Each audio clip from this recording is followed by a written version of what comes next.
Paxton Harrison is headed back to Colorado. The Big Ten and the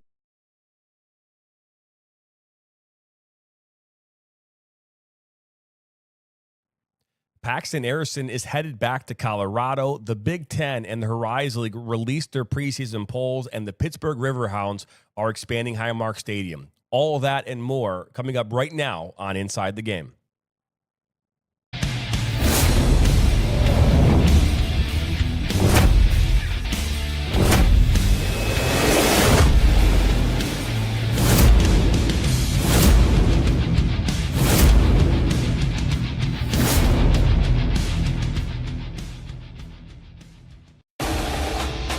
Welcome to Inside the Game on the National Soccer Network. Now, here are your hosts, Jonathan Turner and Nathan Wangler.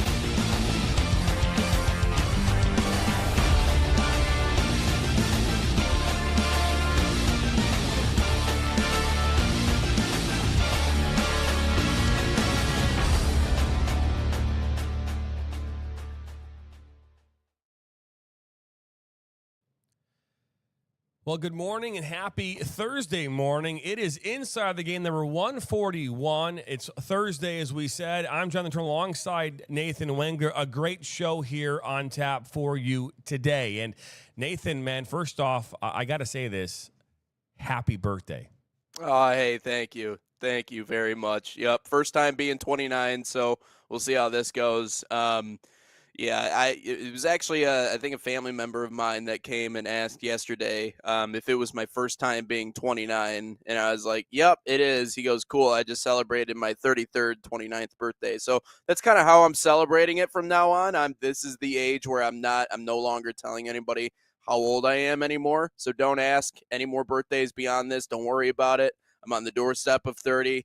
But every year brings a little bit more knowledge, and I felt special at the ballpark yesterday. Everybody the mascots did something special. I was up on the big board and everything. So no, it was great, man. But I appreciate, obviously getting to hang out with Amir yesterday on the show, and then obviously having a great game at night. And I mean, that's, it's funny because, people see that as working on your birthday, but the reality is when I was that age anyways and I had a birthday, we were at the ballpark or we were doing something else around the sporting scene in Grand Rapids. So it was no different than any other birthday I've ever had. So special day, special time, but thank you for circling back to it. Appreciate it.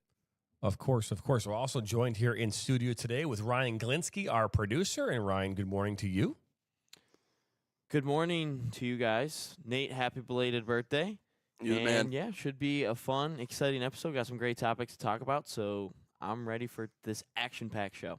I am as well. Let's actually dive into our talking points here today. What can you expect here on the network on Inside the Game? We'll dive into that right now. Put them up on your screen. There they are. And obviously, we've got our cold open. We just call it the cold open because it's cold. We do maybe lukewarm. Yeah, there you go. Yeah. So obviously, in our cold open here, we have to get into it. It was going to be a topic that we were maybe going to talk about. Maybe in another segment, but it came about yesterday. Let's dive into this whole thing. So Mascherano, Javier Mascherano, he is the head coach of Inter Miami. If you don't know who Inter Miami is, you're living in a bubble. And obviously home of Messi and Suarez, and they've made their way, I think, into the semifinals of the League Cup, right? So, but anyways, with that being said, Mascherano yesterday gets red carded right around halftime, or right before halftime. And at this point, it's 1-0. And in any situation where a coach is red carded, they have to leave the technical area, right? So they can't be along the sidelines. They have to be up in the stands or somewhere else. I mean, but this takes it to a whole nother level. He decides during the game to make a phone call to his assistant coach, who's on the sideline and is yelling instructions through the phone. Now, we put the whole phone's a friend thing because I thought that would be funny to have that on the screen, phoning a friend. But literally giving instruction. Now, if this is actually, in fact, true, which by all accounts it looks like it is, his one-game suspension, along with what he got yesterday, is going to be more time away. And so his phoning a friend is going to cost him more than just time. It might cost him a friendship, actually. I don't know, but either way, you can't do that. You typically phone a friend in order to help you achieve something. You don't phone a friend normally to help you, get that suspension expanded a little bit. Ouch. Yeah, I mean, so that's against the rules. You can't do that. I mean, if you're not in the technical area, you can't be making phone calls to people and yelling out instructions from the stands. So that's clearly he didn't think he was deserving of that red card, and clearly he took it into his own hands. And hey, man, maybe that's just the Inter Miami way now. Maybe they just got that way about them. They can do no wrong because they're trying to be the super team in the MLS. So that kind of comes from the coach. You know, they talk about sometimes fish rots from the head down. Not to say they're rotting; they're doing perfectly fine, but it all starts with him. But yeah, that's a unique approach that I'm certain the MLS will not take kindly to. No, I would imagine not so much either. And again, you know, these types of things are going to happen, right? We're going to see. I've actually never seen this before. I can't think of a time when you saw a head coach being as blazing as this right here is. I mean, it's with complete the world disregard. in which you live in, where Kiss Cam will catch you in an affair, you would think. You would know, yeah. It would follow you up there. Yeah, camera guy didn't get a red card. He's still doing his job. So yeah, that's the good catch by the camera crew too. But you got to make it. Even if anything, go back in the clubhouse and make a call. Can't you do that? Well, I guess you can't see the game. No, they got TVs up in there. What am I talking about? Yeah, do it in there. Do it in there. Don't do it in the stands. Come on. It doesn't make any sense to me. Don't know why you're doing it. I guess congratulations on getting more time away from the game that you love. So congratulations there. Get out of here. Yeah, There we're we gonna go. Hey. Good for you. Good for you. Javier Well done. Mascherano, phoning a friend, and in turn getting more time off. We'll obviously Yeah, have you more can vote it. information about that suspension and what that looks like here coming up in maybe later today. Who knows? But hey, when we come back here and get into our first segment this morning, we're going to talk about Paxton Aronson, and he's coming back to Colorado. And if you don't know who Paxton Aronson, he's the brother of Brendan Aronson, also a member of the U.S. men's national team. We'll talk about that and so much more coming up here on the other side of the break. You're watching episode number 141 of Inside the Game.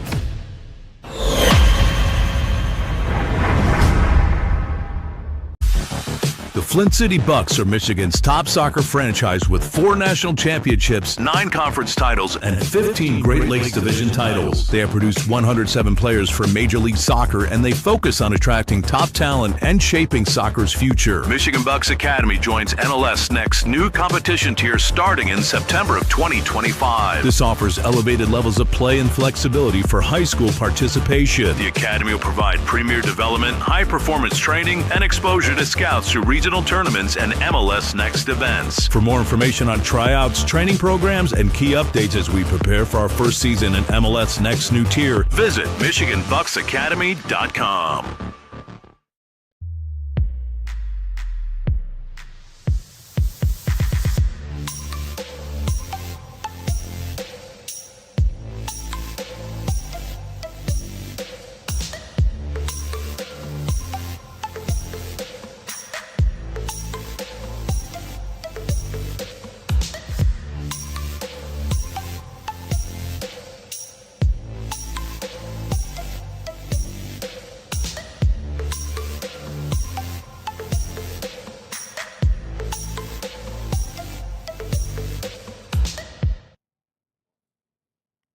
Welcome back here into Inside the Game. Jonathan Turner alongside Nathan Wangler, and we'll dive in here to Paxton Aronson coming back here to Colorado. And I'm going to bring in Ryan Glinsky for this as well. We'll dive into all of this. And Ryan, you know a lot about the international game. You're a huge fan of the Premier League. Paxton Aronson, in his career across the pond, didn't play a whole lot of time in the Division Ones across the pond. He's coming... again, if we look at his career, he's coming from, is it Utrecht? Utrecht? Utrecht. He's on loan. He was part of Vitesse, and he's also part of the Eintracht Frankfurt Team 2 from 2023 until now. My question for you is this. First off, is this kid any good?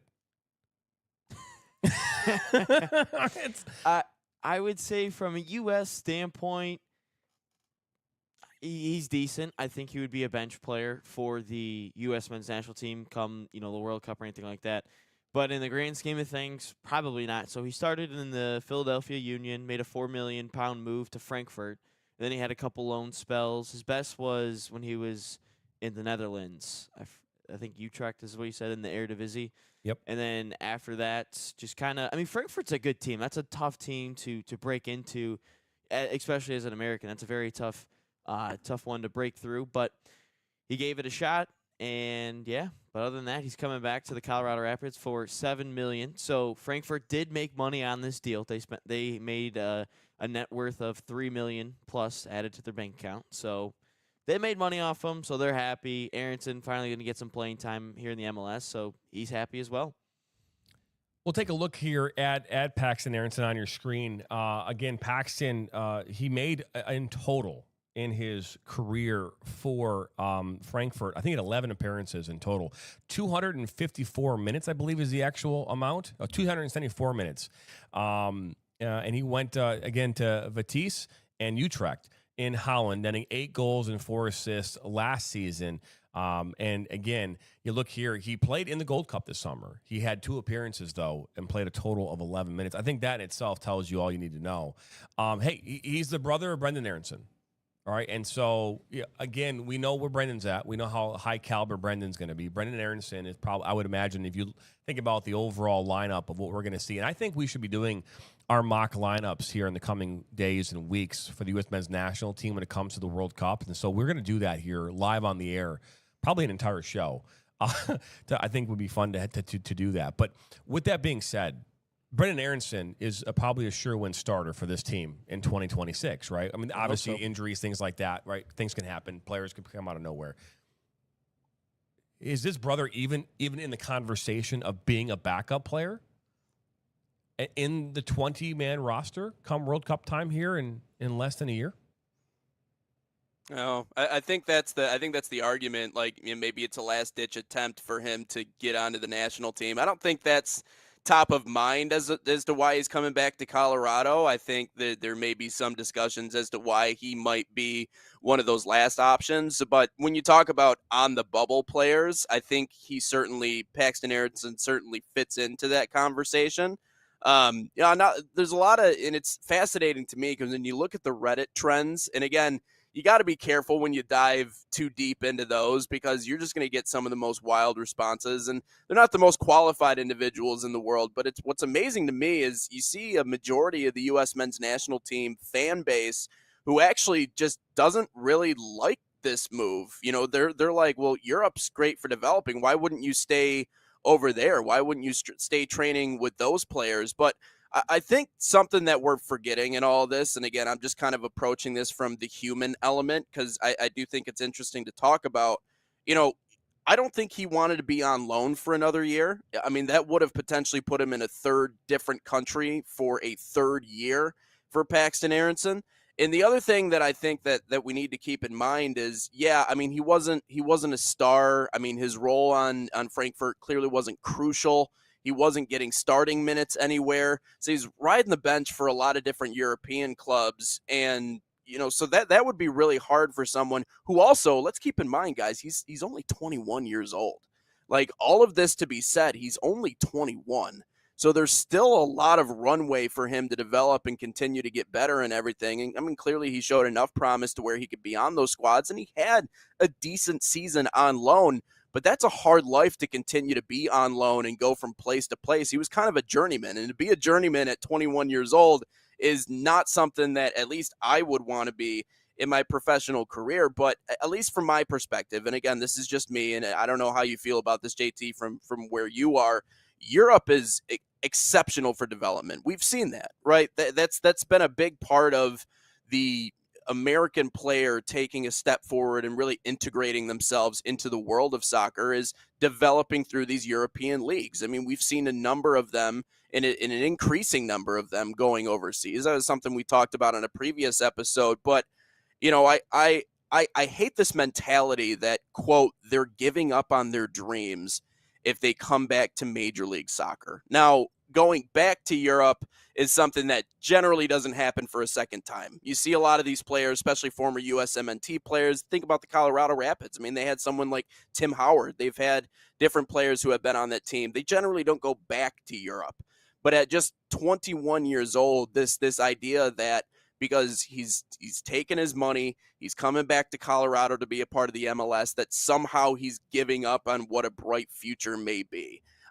He's been in Europe. He's been with those squads. My guess is he's learned the things that he's needed to learn. I think he's just not breaking through. So for him, take your money, get your playing time, be in a position to where you're going to have an opportunity to play every single game. That's where I think he's trying to put himself. So I don't think it's nearly as controversial as what people are making it out to be. I just think it's funny that USMNT fans, while we continue to talk about building the domestic game, are also simultaneously upset that he would come back to the United States and somehow he's selling out. He's selling himself short because he's coming to Colorado. That just doesn't equate to me. Well, I don't know if he's selling himself short. Again, we've talked about this before on this program. We'll continue to talk about this. If you are playing at a high level and competing at a high level, you're not coming home, right? And so, not now. Again, if you're Matt Turner, perfect example of this, the goalkeeper for the U.S. men's national team overseas, right? He wasn't getting enough time. He's back here now playing for New England.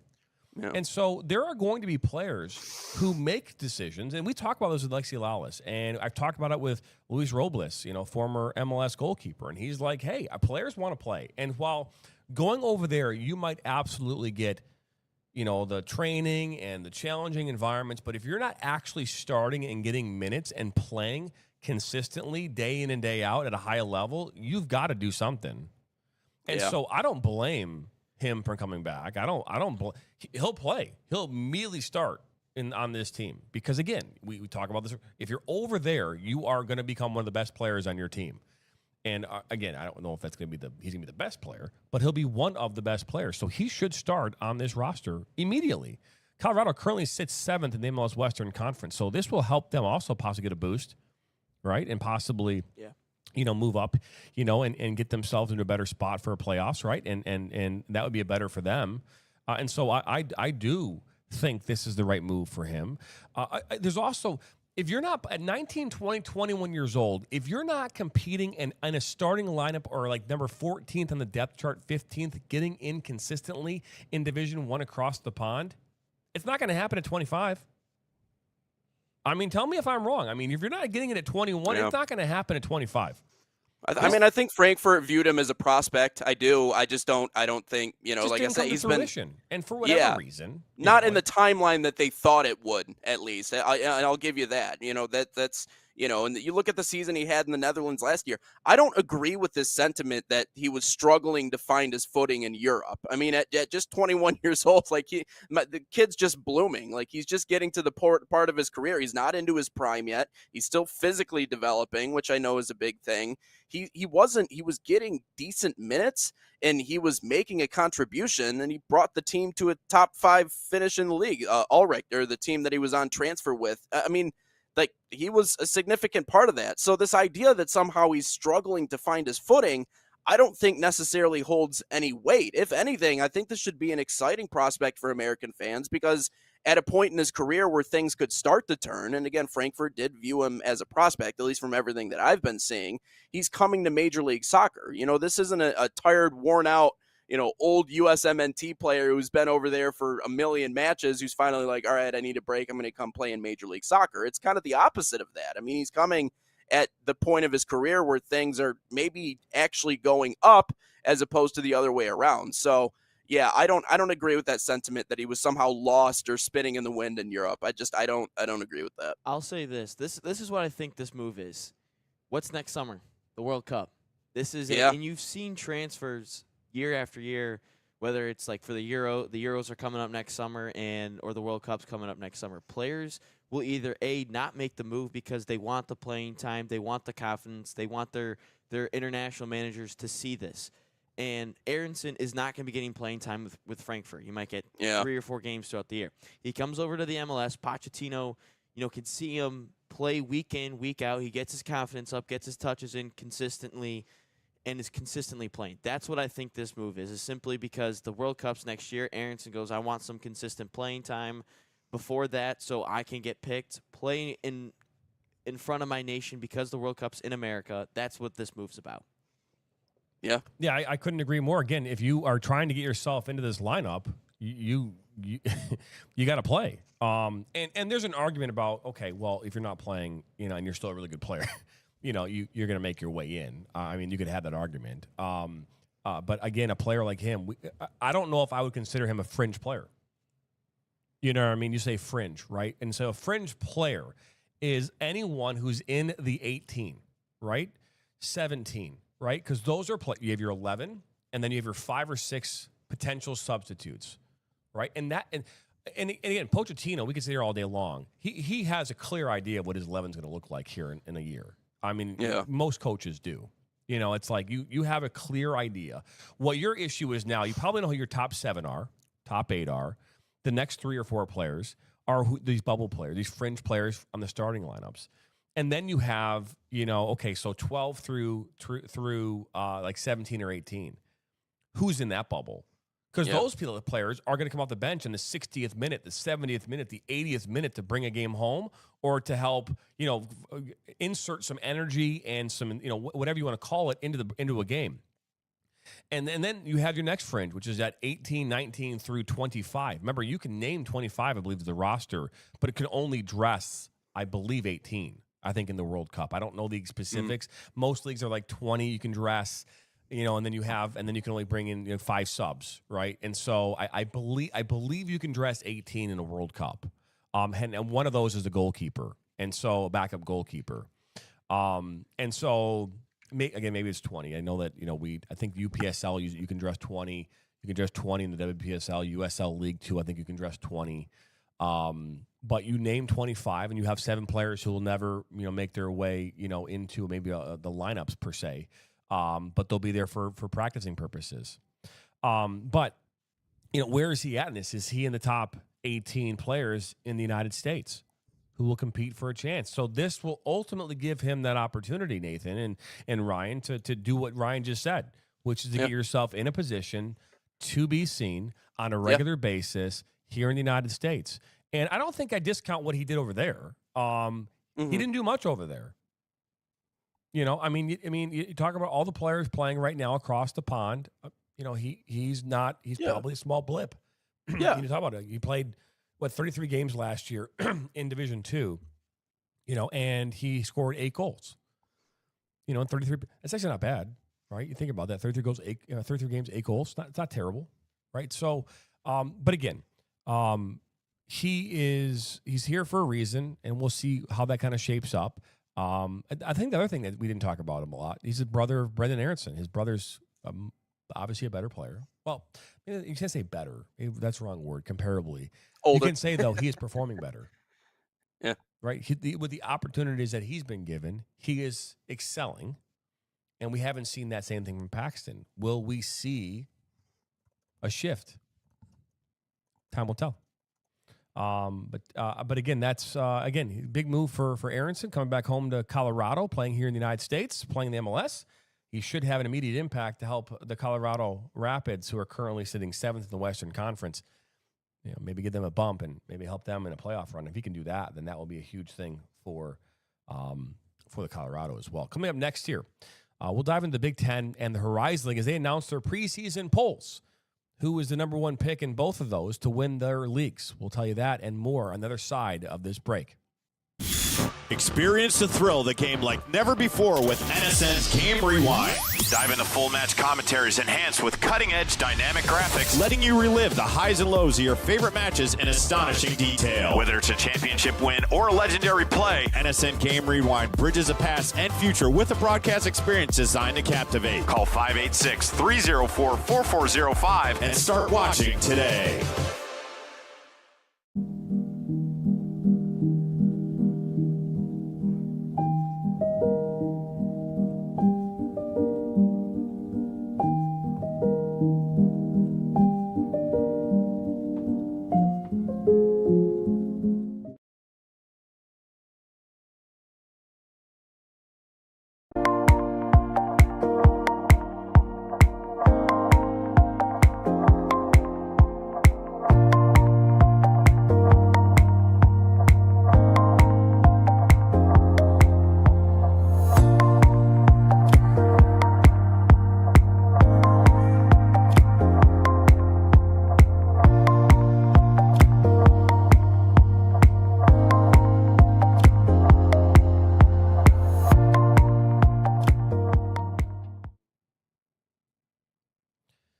And welcome back here into Inside the Game, number 141. That's right, 141 episodes in. We're live right now on YouTube, Roku TV, Facebook, and Twitter, so you can watch us just about anywhere this morning. Jonathan alongside Nathan Wengler, our producer Ryan Glinsky. We're about to dive into the Big Ten here as they have announced their preseason polls. But I remind everybody that you can watch this on Roku TV, so you haven't done it already. Get over to your Roku TV, download NSN on your TV, and watch us there, because it's more fun to watch it on your TV than on your phone. At least that's what some people say.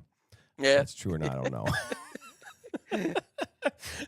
But either way, last year, and when I say last year, last soccer season, which was in the fall of 2024, Vermont won the national championship. We talked about them in a previous coverage of preseason polls. Indiana has been a staple, in the polls and in their success over the years, right? And we talk about Yeagley as the head coach, Never daunted at Indiana. Indiana. Nathan, can you not hear me? No, I said never daunted. Oh yeah, Never Indiana daunted. They'll never falter. Is as the number one, and tabbed as to win the Big Ten here this season. We'll also look at players to watch as well. But again, Indiana, it's normal territory for them, right? They've been here before. They're gonna. Yeah. They're just a really strong team, and they've got some really good players on their team as well.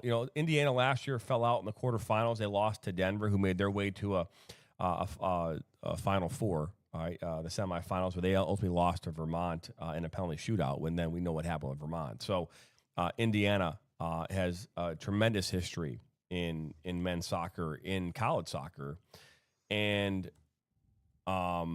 you just can't say enough about this. But then underneath them is Maryland. You got Ohio State. Ohio State also made a good run last year. Yeah. Right? Ohio State, all the way, again, themselves, made it all the way into a semifinal. They made it to the Final Four last year. They fell short. They lost to Marshall, a 13 seed. And so Ohio State right there at third. UCLA, Washington, and then Michigan at 6. Now, Michigan made their first appearance in the College Cup last year in a couple of years. There he is. They ended up beating Wright State in the opening round, then went on to lose to Dayton in the second round. I actually had a chance to call that game, the Michigan versus Wright State game, with Dean Linke. We did that. That was fun. We did that on the Big Ten Network here last year, so that was a blast for me. But, again, this top to bottom, Michigan State 7, Wisconsin 8, Rutgers 9, Penn State 10, and Northwestern is 11. And so that rounds out your top 10 here, your Big Ten preseason polls. Players to watch, though. We look at this, and I don't have a graphic for this, but, Palmer Alt played for Flint City Bucks here 2 years ago, and that is an unbelievable player. Palmer Alt is a special player. we've also got Josh Maher and Collins Oduro, who all play for Indiana. Michigan, Raimundo Mendez, the goalkeeper, Nolan Miller, and Shuma Sasaka, a graduate student. Apologize, Mendez is a midfielder / forward, but Sasaka, he's a good player. These are good players from Michigan. Looking up and down, again, the players to watch. A number of high caliber players: Jason Gagdahar, Nigel Prince, and Fritz Volmar from Northwestern. Ohio State, Marco Barkovitz, Thomas July, and Luciano Pachota, who's a senior midfielder for Ohio State. I mean, the talent in the Big Ten is huge. Yeah.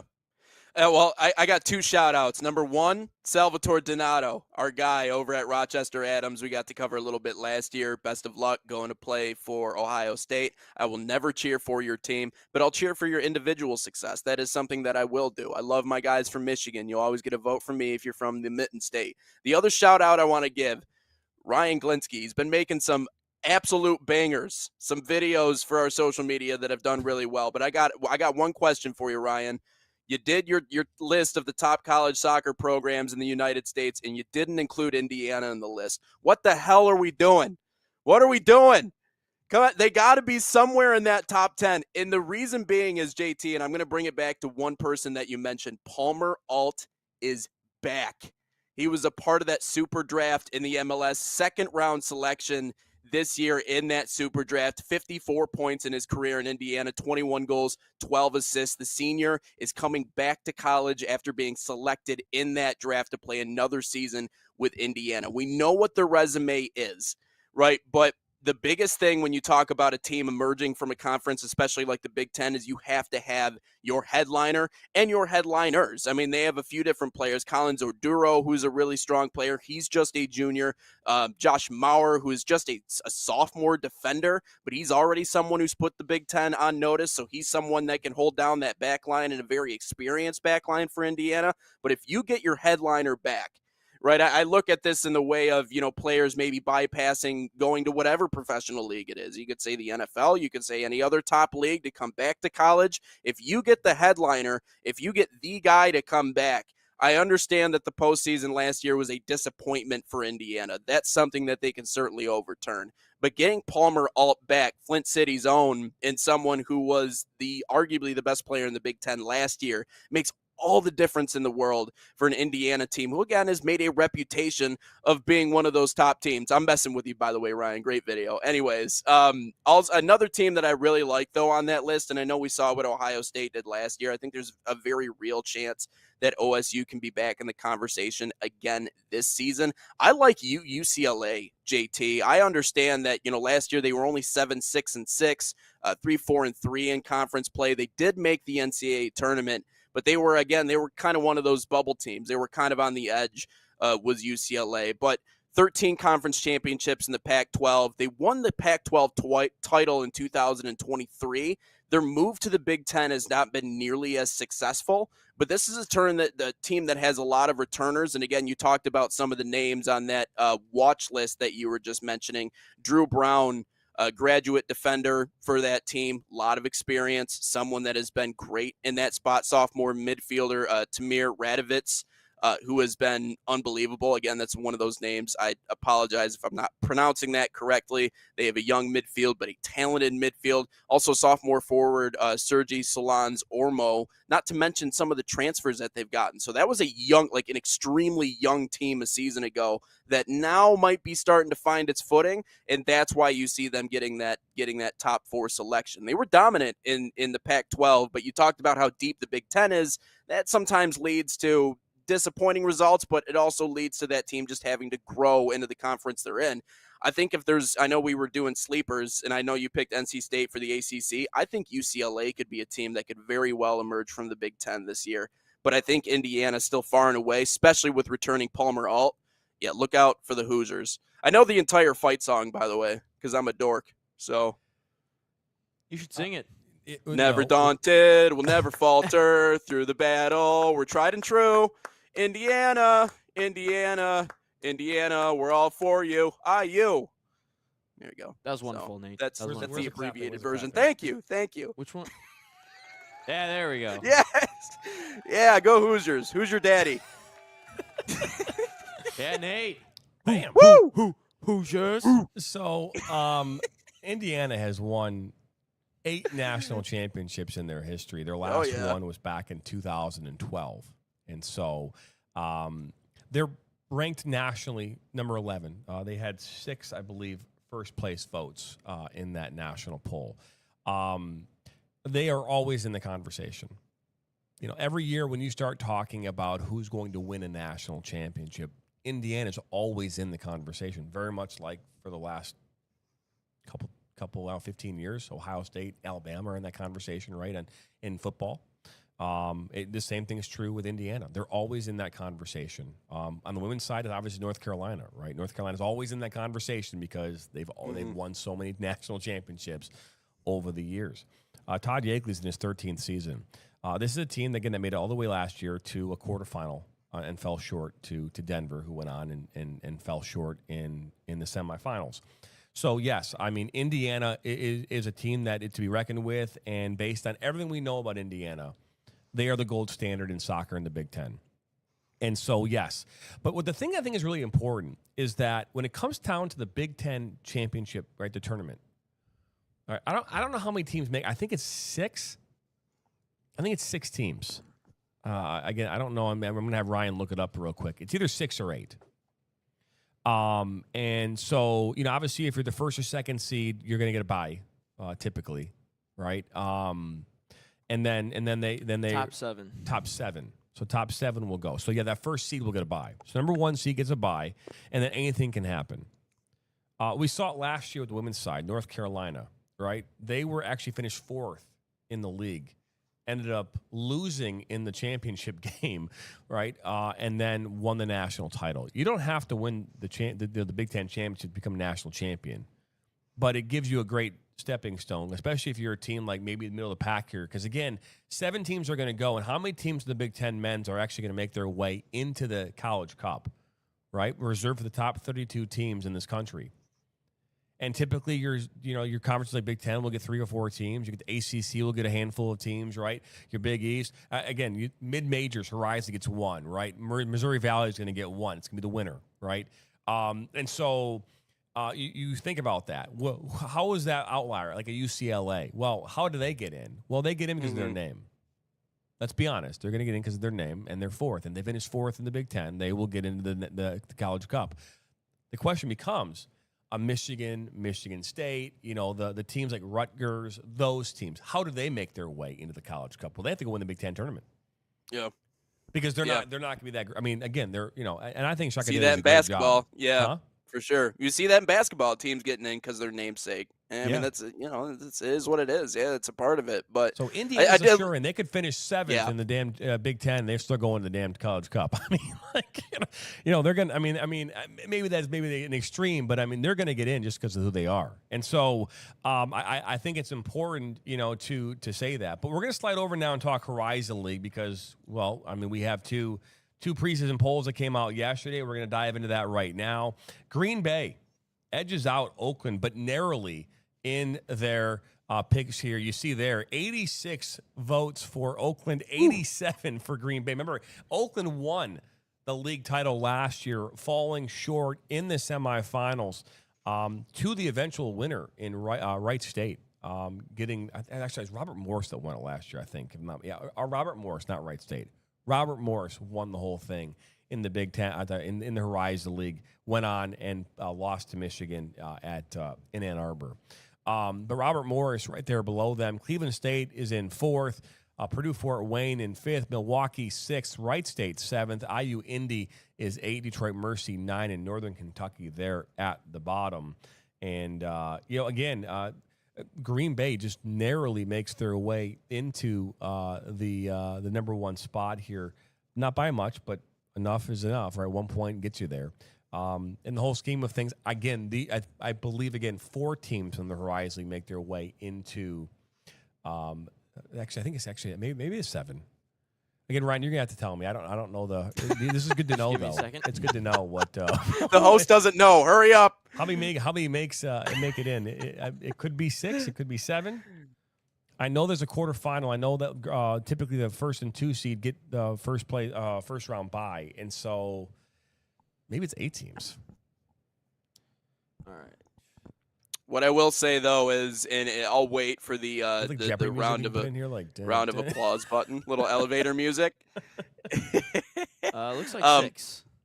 6 teams, and then 1 and 2 get the bye. Yeah, so 6 teams. So 1 and 2 get a bye, and so so Milwaukee, up through Green Bay, you got Wright State, IU, Indy, Detroit Mercy, and Northern Kentucky all looking out, looking from the outside in. So. Yeah, I got to give a shout out to Paul Doro though. So that's my 3rd shout out of the day. I got 3 of them now, but he, you talk about keeping a roster around. That's the hardest thing to do as a college coach in 2025, man. Maintaining roster integrity, and especially when you're able to build momentum and have success, that's a tough thing to do. Because how many times have we seen players go to mid-majors, have a good year, and all of a sudden they're gone? I mean, it's like 2-3 sheets to the wind. Like you didn't know, they just disappear. They're into the transfer portal. They're out of here. The one thing the Grizzlies have done is they've maintained roster integrity through this entire process. They were great last year, 5-1 against the rest of the top 5 ranked teams in the poll in 2024. So they've beaten some of the greatest teams. But the one thing that they do have is a roster that is continuing, that is really picking up from where they were last year, and just going into this same season. I mean, a squad that's returning 22 total players for Oakland, 13 players who started at least one game in 2024. Again, a couple of different names on this list, but then you also factor in what they did, a couple of transfer acquisitions at the same time, right? So not only is Paul Doro keeping the squad that he has that had that level of success, but now he's bringing in and introducing new elements that could really help bring them to the next level. You think of Tal Roca, you think of Josh Francoeur. I think I'm pronouncing that correctly. Seasoned players, overseas experience. Detroit Mercy transfer, going from one rival to the next, and Tim Allos, who looked really sharp during the preseason, at least from all accounts that we've been seeing. There's a lot of different new blood that they've introduced into the program, again, with those 22 players that are coming back from a season ago who made a run to a league title. So top to bottom, man, I think this could really be Oakland's year. I think they have that camaraderie of a team that's just been together. Again, it'd be the 3rd year in a row. Yeah. So I think, and again, there was a lot of thoughts that they weren't going to do it last year, because Paul Doro was in his first year as the head coach. The year before that, it was Eric Pogue, and they're obviously with all that took place, and so So I mean, this could be the 3rd year in a row they win it, and make their way to to being a number 1 seed and hosting it again here this fall. Coming up here next on Inside the Game, Highmark Stadium is getting an upgrade. We'll talk about that and the reason why and how much on the other side of the break. You're watching episode number 141 here of Inside the Game. Are you ready to create unforgettable moments for your audience? NSN offers professional live streaming and full broadcast services tailored to your needs. From high-quality production to exceptional coverage, we ensure your game or event becomes a spectacle to remember. Book your next game with us today. Call 586-304-4405 to schedule your broadcast and let NSN bring the action to life like never before.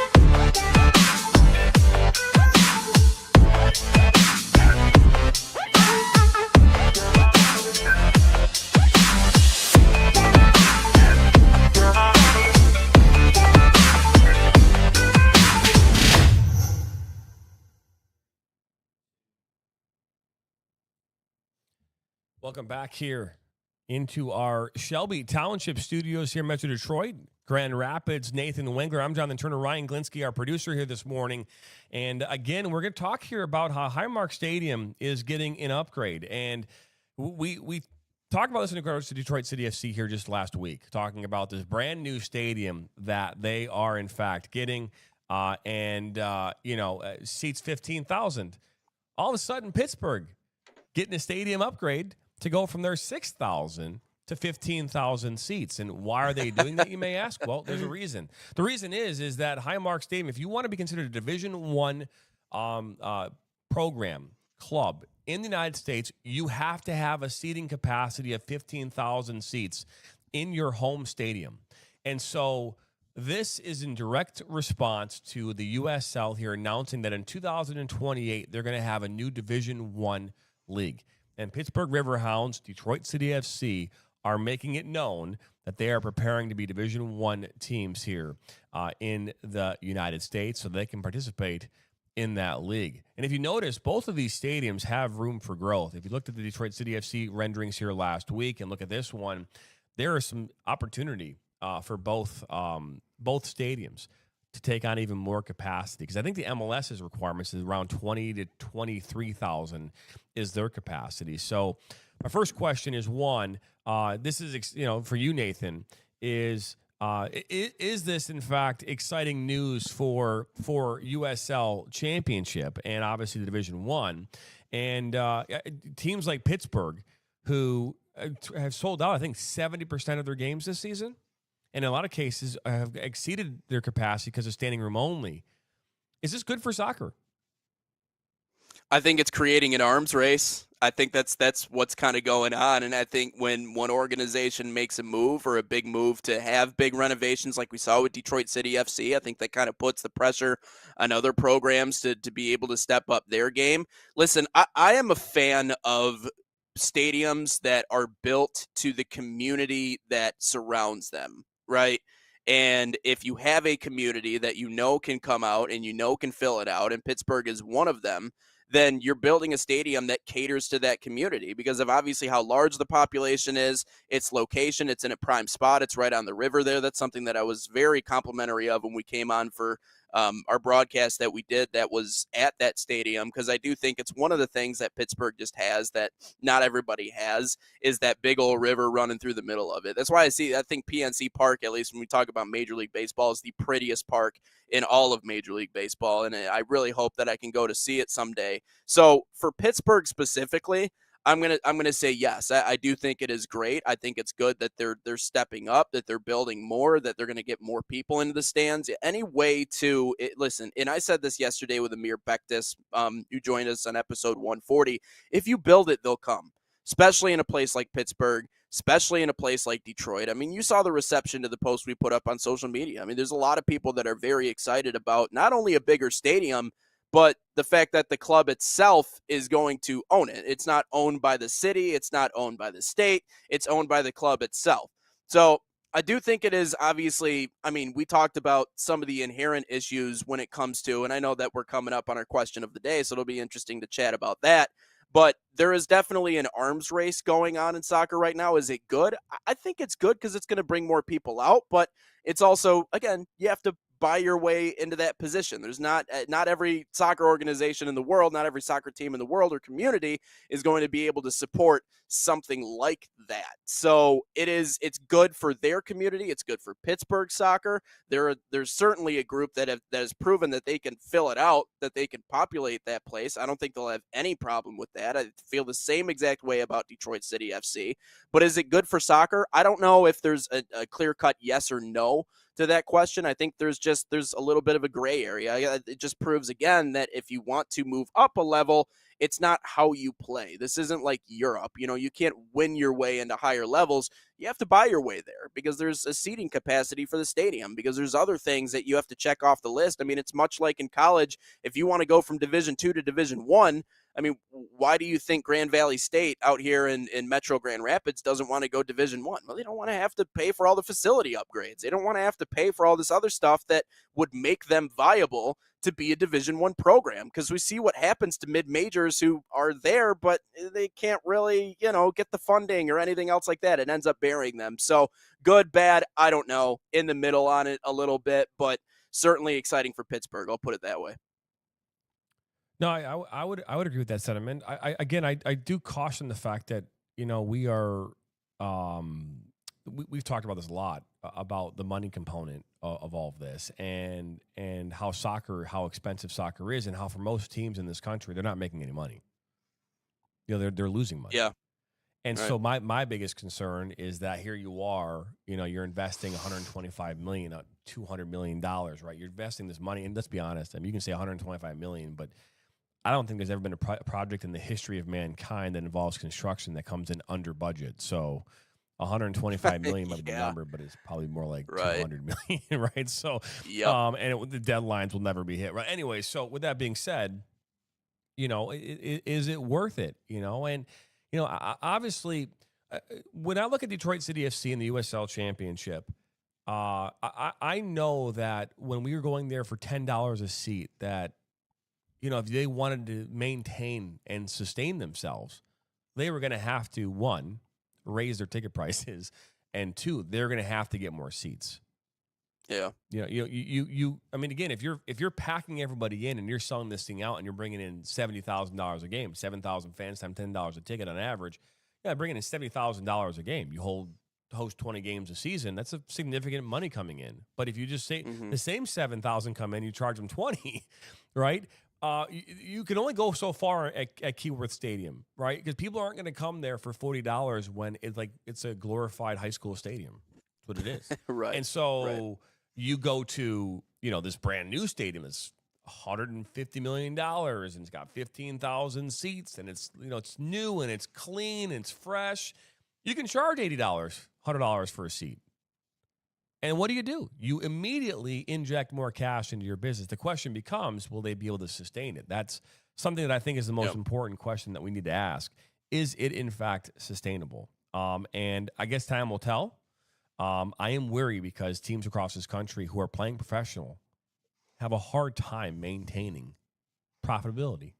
And how do we do that in this game? Especially in which, we're seeing, again, just the way that soccer has changed in this country, and the way we're seeing it at the professional ranks.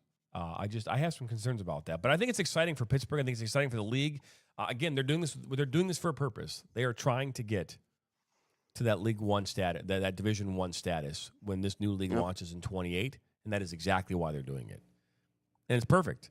And so USL Championship, Detroit City FC, and Pittsburgh are definitely trying to get to Division One in the USL.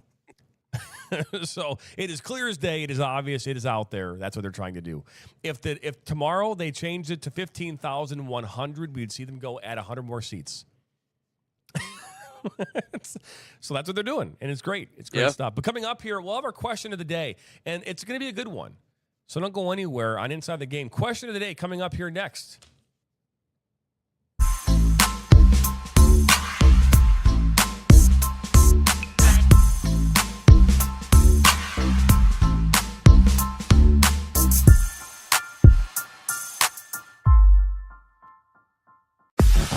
The Flint City Bucks are Michigan's top soccer franchise with 4 national championships, 9 conference titles, and 15 Great Lakes Division titles. They have produced 107 players for Major League Soccer, and they focus on attracting top talent and shaping soccer's future. Michigan Bucks Academy joins MLS Next new competition tier starting in September of 2025. This offers elevated levels of play and flexibility for high school participation. The Academy will provide premier development, high-performance training, and exposure to scouts to regional tournaments and MLS Next events. For more information on tryouts, training programs, and key updates as we prepare for our first season in MLS Next new tier, visit MichiganBucksAcademy.com.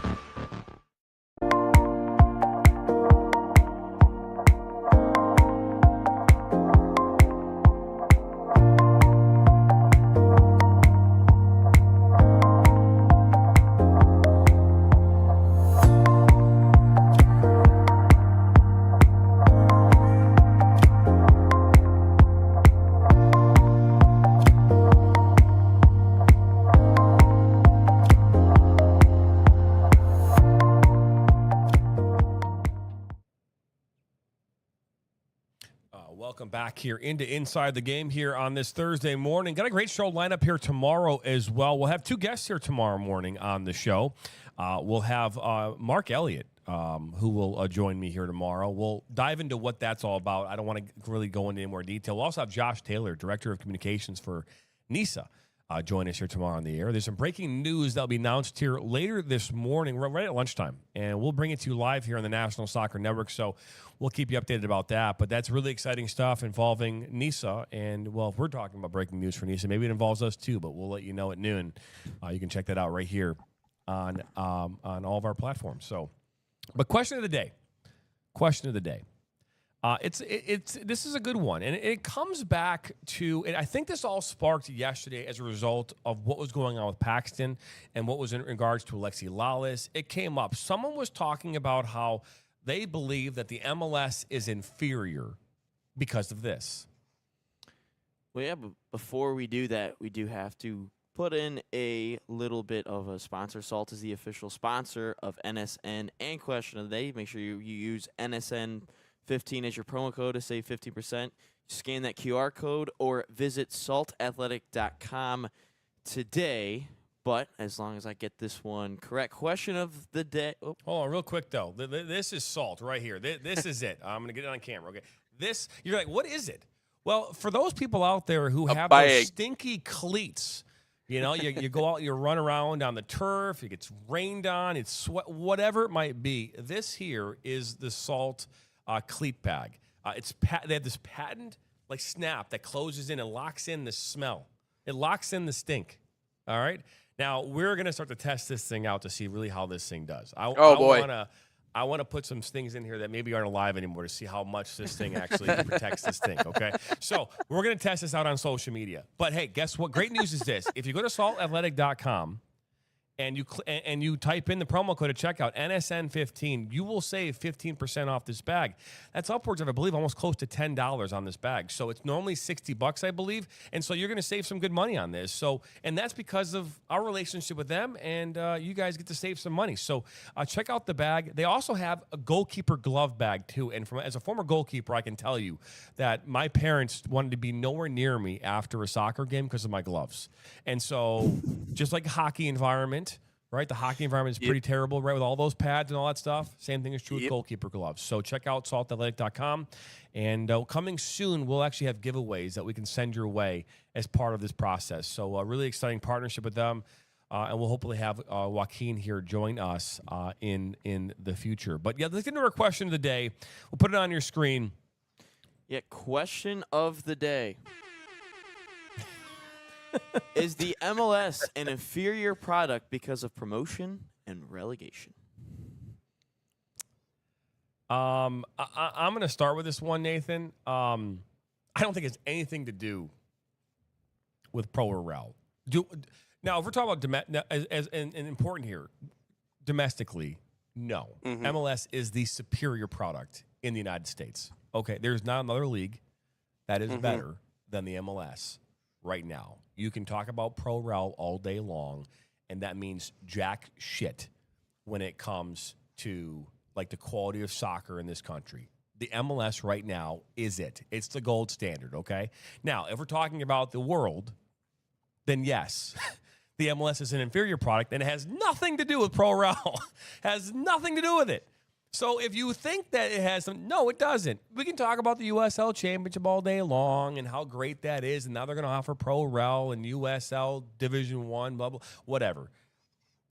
Again, it means nothing when you talk about talent, okay? And right now, the MLS has the best talent in the United States of America, bar none, when it comes to men's soccer.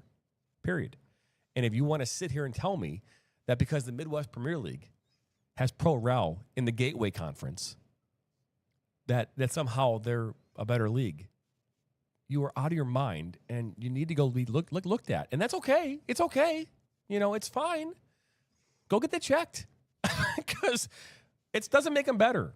Okay. And if you want to talk about how fans aren't taken care of and we love our, teams don't show love to me, my guy, my girl, I mean, we still go to places that we don't like just because the product is what we want.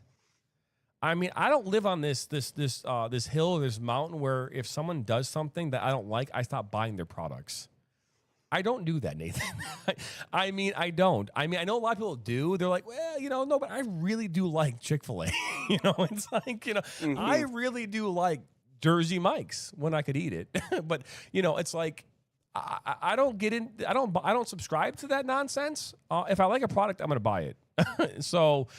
Or a service for that matter. The MLS I think people is not inferior because of pro rel. Period. End of discussion. I know you have a point as well. No, listen, economically, it's just not feasible. I know that this is something that there are even some European leagues that are considering getting rid of pro rel. I mean, let's admit, guys, it's a little antiquated. I mean, exactly what it is. I understand the authenticity of, you can just kind of start.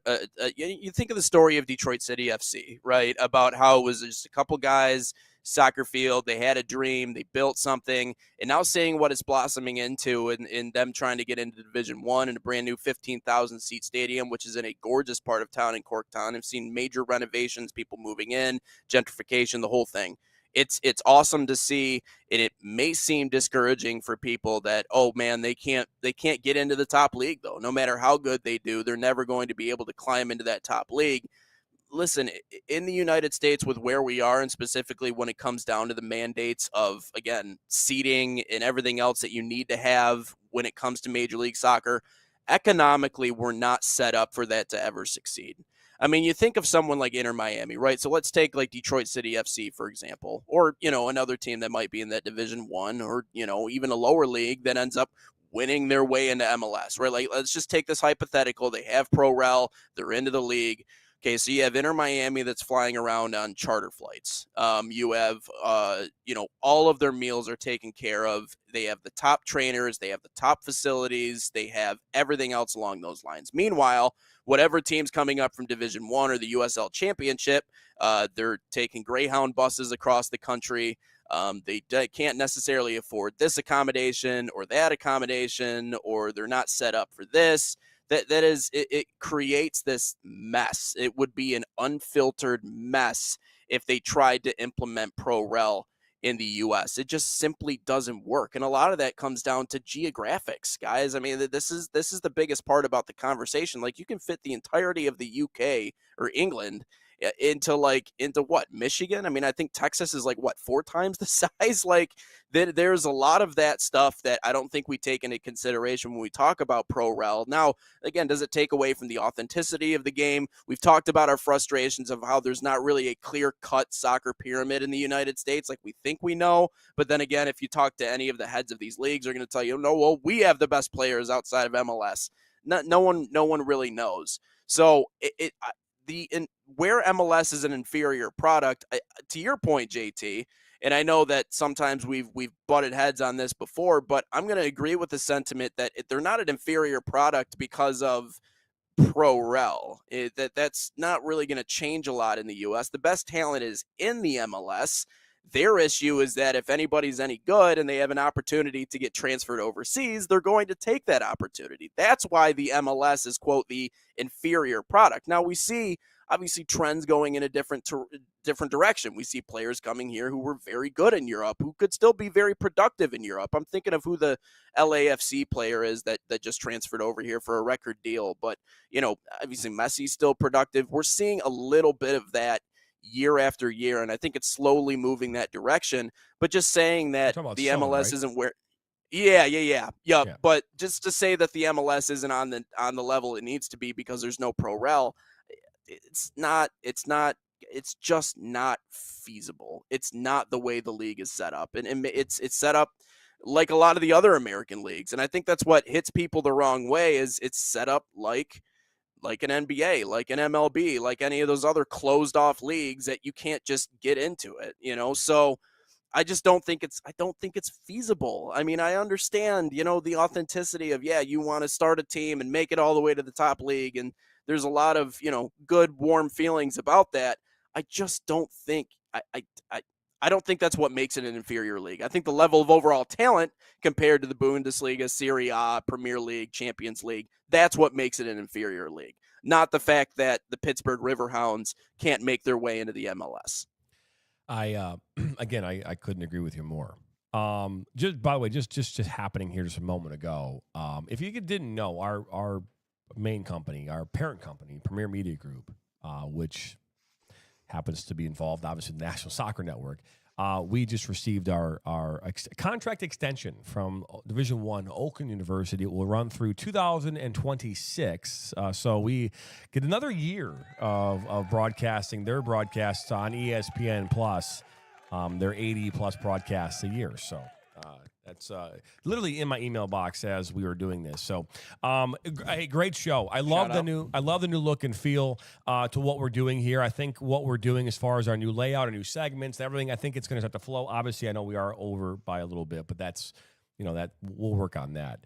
We keep talking about maybe we might have to add another hour in. We'll let you know about that. Who knows? That could be a thing we do here in the future. You never know. Tomorrow morning, we got two guests. Again, Elliot Mark Leonard will join me here from RFX Recruiting. We'll also have Josh Taylor on the show here tomorrow morning with NISA, talking about all the great things happening with them coming up here in October, as they've announced their NISA Pro Cup, which will, again, start here October 15th is when the actual date will be. And so we're excited about that. We'll break some news about that today at noon. So stay tuned for that here on all of our social media and all of our platforms.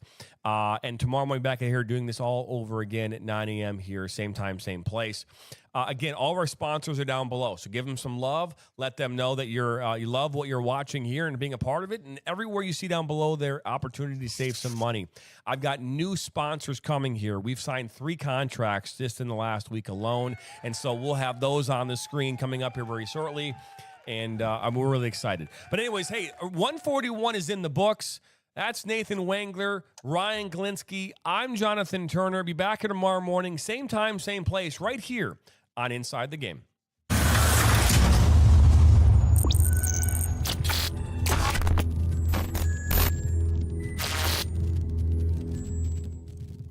From the biggest matches to the hottest takes, Jonathan Turner and Nathan Wangler bring you the stories, the analysis, and the edge you won't get anywhere else.